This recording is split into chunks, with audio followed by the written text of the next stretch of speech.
Hello and welcome again. So in our previous lecture, we discussed on what is VOIP. In today's lecture, we discuss on what is SIP. SIP stands for Session Initiation Protocol. It is a protocol used for establish a signaling in the VOIP call.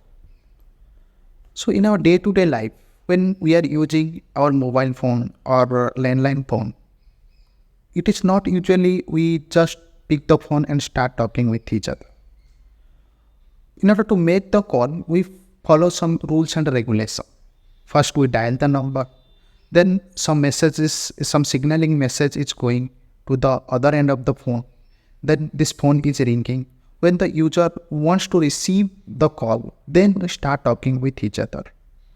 What I mean to say, we follow some rules and regulations for establish the call. First, we establish the signaling. Then we start our conversation.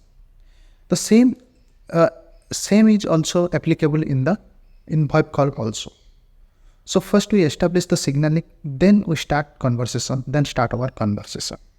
The protocol that we use for establish the signaling or call establishment in the VoIP, that is called SIP or Session Initiation Protocol.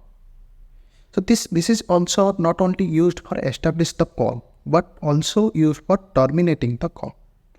But the actual voice, once the signaling is established in the VoIP call, the actual voice is going through another protocol that is called RTP or Real-Time Transport Protocol.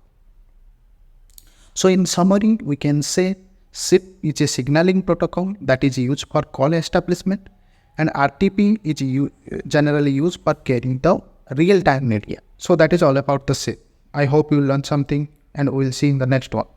Thanks for watching the video.